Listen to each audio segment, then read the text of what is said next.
Eddie, you're in a solar business. Are in-house solar installers better than subcontracted solar installers? Well, they're different. It's certainly easier to get your processes and your culture followed with in-house installers than subcontractors, but it's not impossible. If you've got a good culture, if you've got good processes, and you've got good subcontractors that are good blokes and good girls and good people, then I think it really doesn't matter how you pay them.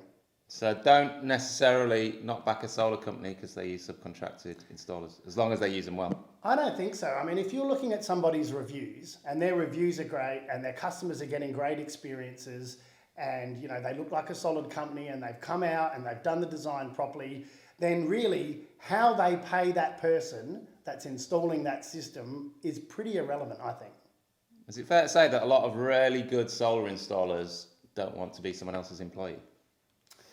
Yeah, it is fair to say that. I mean, we've got in-house installers at NRG Solar, and sure, and it is great.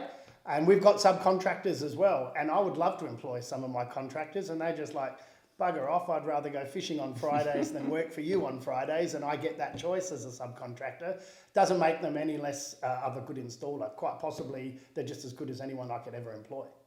If you say, well, I'm not going to use subcontractors, there's this whole pool of brilliant guys that are never going to work for you. Yeah, there's this, you know, as I said, I've got I can tell you now, with the shortage of people in Australia in this industry, every solar company is trying to employ a subcontractor. Who else are we can't afford to wait fucking 4 years for an apprentice to finish their apprenticeship to then learn how to lead a team. That's too long. So what do? You go out there and go, that guy is a great subcontractor. I'd love to give him a job. Come and work for us. No thanks, I'm happy doing what I'm doing and I'm actually getting paid pretty well for once in my life. Now's not the time, I'm moving. So yeah, that's what I think. You know, but I mean, having said that, I think I can see why businesses who have only in-house installers promote that heavily. I can see that because I think the average person would accept that. But what they don't understand is there's a big difference between a subcontractor to say, let's say, for example, I don't know, one of the huge companies like AGL, right? The person selling that system will never ever meet that subcontractor, never have a relationship with them and never talk with them.